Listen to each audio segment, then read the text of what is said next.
funeral for my grandfather, William Vance, was not a memorial. It was a networking event. While I stood by the open casket, straightening his favorite silk tie one last time, my parents were 20 feet away, giving an interview to a local business reporter. My mother, Deborah, dabbed at dry eyes with a handkerchief that cost more than my car. We're just devastated, she told the camera, her voice trembling with practiced perfection. But we have to be strong. For the legacy. Beside her, my father, Paul, nodded solemnly, checking his watch, as if grief had a schedule. I leaned in close to my grandfather, whispering the goodbye I hadn't been allowed to say at the hospital because I wasn't on the priority visitor list. I'll keep them safe. Grandpa, I whispered, my hand resting on his cold chest. The books. The history. You promise. That was when I heard it. My father had stepped away from the cameras to take a call. His voice was low, but in the quiet of the chapel, it carried like a gunshot. Don't worry about the old man, he hissed into his phone. The land is as good as ours. We'll bulldoze that dusty archive by Monday. The developers can break ground Tuesday. My hand froze on my grandfather's tie. They weren't just waiting for him to die. They had already sold his life's work for scrap. Drop a comment and let me know where you're listening from and what time it is for you right now. I'd love to know who's part of our community. My name is Scarlett Vance. And if you asked my family, I didn't exist. I lived in the basement of the main estate, in a series of climate-controlled rooms known as the Vance Archive. To the world, I was the reclusive granddaughter. To my mother, I was our little helper. To my father, I was a tax write-off. My days were spent in silence, surrounded by the smell of aged paper and binding glue, restoring rare manuscripts that my grandfather had spent 50 years collecting, while my brother Joseph streamed video games upstairs, screaming at his monitor and throwing controllers that cost $300 a pop. I was downstairs using tweezers to repair a tear in a 17th century map. My workspace was my sanctuary, but it was also my prison. The damp chill of the basement settled into my bones, a constant reminder of where I stood in the hierarchy. I wasn't a daughter. I was a utility. I remember the day I realized exactly what I was to them. I was 12 years old. I had spent 6 months restoring a water-damaged first edition of Great Expectations. I had taught myself everything: how to mix the wheat paste, how to humidify the pages, how to restitch the binding. When I finally finished, I ran upstairs, bursting with pride, holding the book like it was a newborn baby. My parents were in the living room. Look, I had said, breathless. I fixed it. Grandpa said it was ruined, but I fixed it. My mother didn't even look up from her phone. She was scrolling through photos of a gala she wanted to attend. My father was pouring a drink. That's nice. Scarlett, he said, his voice flat, his eyes never leaving the television where Joseph was playing soccer. Did you hear your brother got a participation trophy today? Coach said he showed real spirit. I stood there, the heavy book in my hands suddenly feeling like lead. They didn't see the 6 months of work. They didn't see the skill. They didn't see me. I was invisible, a ghost haunting the edges of their perfect ever shiny lives. That was the day I stopped showing them my work. I learned that in the Vance household, value wasn't determined by effort or talent. It was determined by how loud you could be. And I was very, very quiet. So when I heard my father on the phone at the funeral, talking about bulldozing the archive, it wasn't just a threat to a building. It was a threat to my entire existence. But anger didn't flood me. Panic didn't set in. Instead, a cold, clinical clarity washed over me. It was the same focus I used when I was holding a scalpel over a priceless page. One slip, and everything is ruined. You have to be steady. You have to be precise. I walked out of that funeral without shedding another tear. I went straight back to the archive. But not to work. I started backing up files. I scanned inventory lists. I documented every single item in the collection, taking photos, logging condition reports, timestamping everything. If they wanted a war, they were going to get one. But they wouldn't be fighting the quiet, invisible daughter they thought they knew. They would be fighting the curator of their destruction. The reading of the will was scheduled for the next morning in the Grand Library. The room smelled of lemon polish and old money. My parents arrived 20 minutes late, sweeping in with a bottle of Dom Perignon and 3 crystal flutes.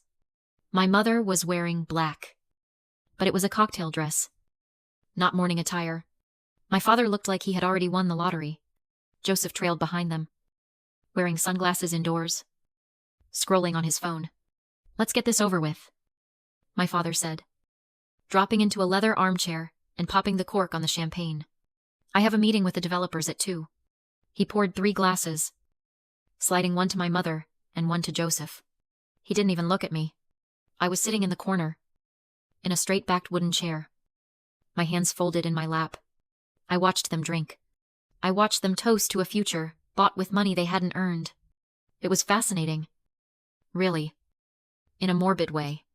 I looked at their clothes, the logos plastered across my brother's chest, the red soles of my mother's shoes, the heavy Swiss watch on my father's wrist. They were obsessed with price tags. They surrounded themselves with things that screamed expensive because they had no idea what valuable actually meant. Economists call them Veblen goods items, where the demand increases as the price increases, simply because the high price is a signal of status. My family was a walking, talking case study in Veblen consumption. They didn't care about the craftsmanship of the watch, only that people knew it cost $50,000. They didn't care about the history of the land, only that it could be sold for millions. They were hollow, filled only with the desire to be seen. While I had spent my life learning to see the intrinsic worth in things that were broken, faded, and forgotten, I looked at the champagne bubbling in their glasses and felt a strange sense of pity. They were so loud, so confident, and so completely unaware that they were drinking to their own demise. George Sterling, my grandfather's lawyer, sat at the head of the table. He was a man made of sharp angles and silence. The kind of lawyer who didn't need to raise his voice to terrify you. He watched my parents celebrate with eyes like flint. He didn't touch the glass of water in front of him. He just waited. When the champagne was poured and the laughter had died down, he opened a thin leather folder. "If we are quite finished," George said, his voice dry as parchment, "I will proceed with the reading of the last will and testament of William Vance." My father waved a dismissive hand. "Go on, George. Read the fine print. We know the gist." George didn't blink. He looked down at the document. "I, William Vance, being of sound mind and body, hereby declare this to be my final will." He paused, letting the silence stretch just long enough to be uncomfortable. "To my son Paul, his wife Deborah, and my grandson Joseph, I leave the sum of $1 each. This amount is provided solely to prevent any claims that you were forgotten or overlooked. You were remembered, and you were found wanting." The room went so quiet I could hear the bubbles popping in the champagne glasses. My father froze, the glass halfway to his mouth. My mother's smile faltered, then vanished. Joseph looked up from his phone for the first time, confused. "What?" my father whispered. "That's a joke, George. That's a sick joke." George ignored him. He turned the page. "To my granddaughter, Scarlett Vance. I leave the entirety of the Vance estate, including the coastal fortress, the Vance Shipping Corporation, and all liquid assets and investment holdings, totaling approximately $15 billion. The explosion wasn't immediate. It took a second for the number to sink in. 15 billion. Then, the air in the room shattered. My father launched himself out of his chair, the champagne glass smashing against the fireplace. "You lie!" he screamed, his face turning a violent shade of purple. "He was senile. You manipulated him. That money is mine. It's my birthright." My mother was on her feet too, shrieking like a banshee. "She's a librarian. She lives in the basement. She can't run an empire. She doesn't even know how to dress for dinner." Joseph just sat there, mouth open, looking between his parents and me, like he was trying to calculate how this affected his allowance. My father rounded the table, marching toward me. He looked huge, a wall of rage and entitlement. He slammed his hand down on the table in front of me, leaning in so close I could smell the expensive alcohol on his breath. "You listen to me? You ungrateful little brat." He spat. "You are going to sign that over. Right now. George has the papers. You're going to sign a transfer of deed. And we're going to forget this ever happened. We'll give you a stipend. We'll let you keep your little books. But the money is ours." He pulled a pen from his pocket and threw it onto the table. It skidded across the wood and hit my hand. "Sign it." I looked at the pen. Then I looked at my father. For 26 years, I had been invisible. I had been the quiet one. The obedient one. The one who fixed things they broke. I had spent my life trying to earn a scrap of their affection. Trying to be valuable enough to be seen. But looking at him now, red-faced and desperate, I realized I didn't want to be seen by him. I wanted to be free of him.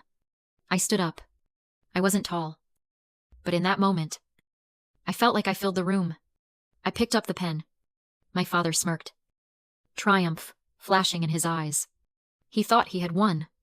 He thought I was still the little girl showing him a restored book. I held the pen for a second, feeling its weight. Then, I dropped it on the floor. "No?" I said. The word hung in the air. Simple and absolute. My father blinked, as if I had spoken in a foreign language. "What did you say?" he whispered. "I said no," I repeated. My voice steady. Clinical. Cold. "I won't sign. It's not yours. It never was." The silence that followed was terrifying.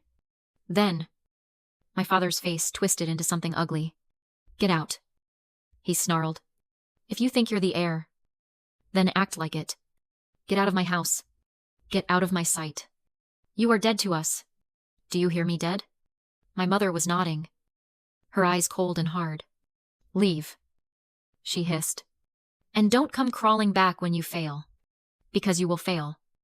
Scarlett, you always do." I didn't pack a bag. I didn't argue.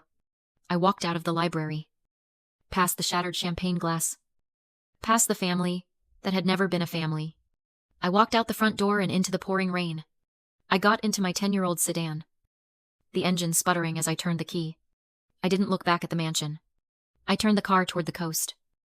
Toward the one place my grandfather had told me was safe. The fortress. They thought they had exiled me.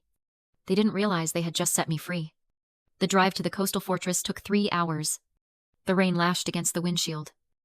A relentless gray curtain that matched the storm inside my head. My father's voice echoed in my ears. Dead to us. But underneath the hurt, underneath the lifelong conditioning to please them, there was something else. Relief. It was over. The pretending. The hoping. The waiting. It was all over. The fortress lived up to its name. Perched on the edge of a jagged cliff. It was a massive structure of gray stone and reinforced glass, built to withstand hurricanes and time. My family called it the money pit because the upkeep was astronomical, and it was too isolated for their social parties. But as I pulled up to the iron gates, they swung open automatically. Sensing the transponder in my car, I drove up the winding path, the ocean crashing against the rocks below. The house wasn't dark. Lights were blazing in every window, warm and golden against the storm. I parked and ran to the massive oak front doors. Before I could even reach for the handle, they opened. Standing there were Arthur and Martha, the estate managers my grandfather had employed for 30 years. Arthur held a large umbrella, and Martha was holding a thick wool blanket. "Miss Scarlett," Arthur said, his voice steady and kind. "We've been expecting you." Martha wrapped the blanket around my shoulders, her hands warm and firm. "Come inside. Child, the tea is hot, and the fire is lit." I stepped inside, and the silence of the fortress wrapped around me like an embrace. It didn't smell like lemon polish and pretense. It smelled of cedar, sea salt, and old books. The main hall was lined with shelves, floor to ceiling, filled with the overflow of my grandfather's collection. This wasn't just a house. It was the real archive. My grandfather had been moving the most valuable pieces here for years, right under my parents' noses. "He knew," I whispered, looking around. "He knew this would happen." Arthur nodded. "He knew they would try to sell it all. Miss, he wanted to make sure the history survived, and he wanted to make sure you survived." That night, I sat in the master study, staring at the fire. On the desk was a framed photo of my family, taken 10 years ago. We were all smiling. Or at least pretending to. I looked at my parents' faces. At Joseph's smirk. I felt a pang of guilt. Sharp and familiar. Was I wrong? Was I stealing their birthright? They were my blood. You don't turn your back on family. That's what society tells you. That's what every movie and book says. But then I looked at the photo closer. I saw the way my mother was angling her body away from me. I saw the way my father's hand was on Joseph's shoulder, while I stood a foot apart from everyone else. I thought about the concept of sunk costs. In economics, a sunk cost is a cost that has already been incurred and cannot be recovered. The fallacy is thinking that you should continue investing in something just because you've already put so much into it. You hold on to a failing stock because you bought it high. You stay in a bad marriage because you've already been together 10 years. You try to love a family that abuses you because you've spent 26 years trying to make them love you back. I looked at that photo, and I realized that my love for them was a bad investment. It was a black hole. No matter how much I poured in my time, my talent, my dignity, I would never get a return. They were incapable of loving me the way I needed. Continuing to try wasn't loyalty. It was stupidity. It was bad business. I picked up the photo frame and placed it face down on the desk. Stop the bleeding, I whispered to the empty room. Cut your losses. I wasn't abandoning them. I was liquidating a toxic asset. The next morning, the storm had passed, leaving the sky a bruised purple. I was drinking coffee in the kitchen when the intercom buzzed. Miss Scarlett. Arthur's voice was tight. They're here. I walked to the security monitors. A convoy of black SUVs was idling at the gate. My father was standing outside his car, screaming at the intercom box. Beside him were 4 men in dark suits, private security, and behind them was a man I recognized. Dr. Heiress. A psychiatrist known for signing whatever wealthy families paid him to sign. They weren't here to talk. They were here to take me. My father was pointing at the gate. His face twisted. Open this gate, he roared. We have a medical emergency. My daughter is unstable. She's a danger to herself. They were going to commit me. They were going to declare me incompetent. Lock me away in some high-end facility. And take control of the estate as my conservators. It was brutal. It was efficient. It was exactly what I would have expected. My hands shook. Just a little. But then I remembered the pen dropping on the table. I remembered the sunk costs. I wasn't their invisible daughter anymore. I was the CEO of my own life. Let them in. Arthur, I said into the intercom. Open the gates. I stood in the driveway as the SUVs roared up the gravel path. My father jumped out before his car had even fully stopped. Grab her, he shouted to the security guards. Don't let her run. She's having a psychotic break. My mother was right behind him, looking tragically concerned. Oh? Scarlett. Honey. Please don't fight us. It's for your own good. Doctor. Heiress is here to help. The guards moved toward me, heavy and menacing. I didn't move. I didn't run. I just waited until they were 10 feet away. Then, the front door behind me opened. That's close enough. A voice boomed. My father skidded to a halt. The guards froze. Stepping out of the fortress was George Sterling. And beside him stood a tall man with graying hair and a badge on his belt that caught the morning sun.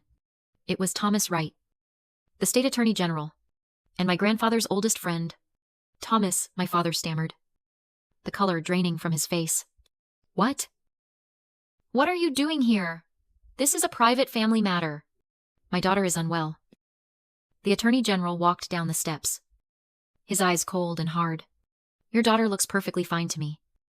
Paul, you, on the other hand, look like a man who is about to be indicted.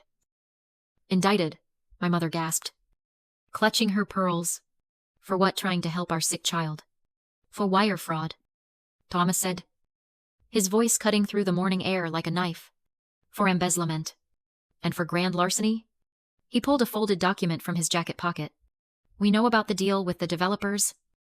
Paul, we know you took a $50 million deposit on the fortress land 3 days ago. You sold property you didn't own. You forged a deed transfer.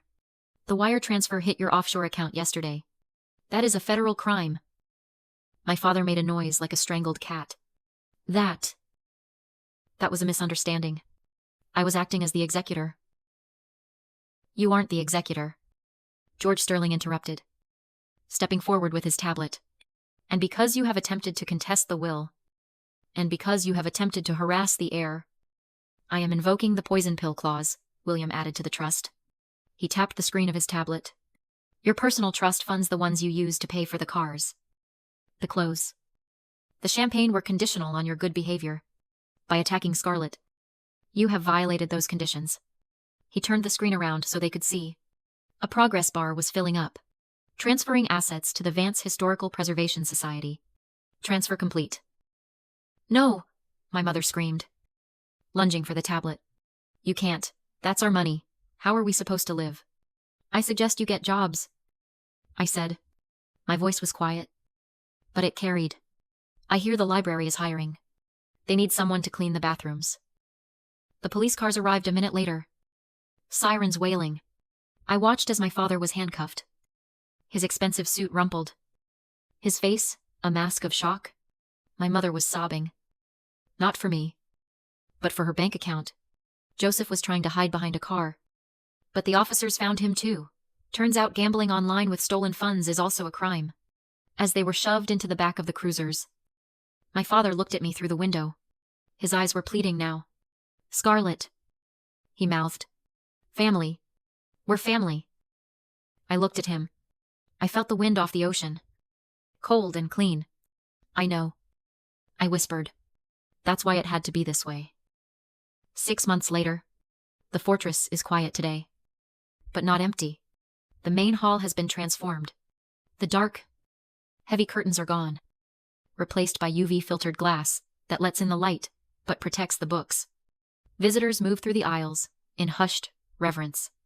Students, historians, curious, locals. It is no longer a private hoard.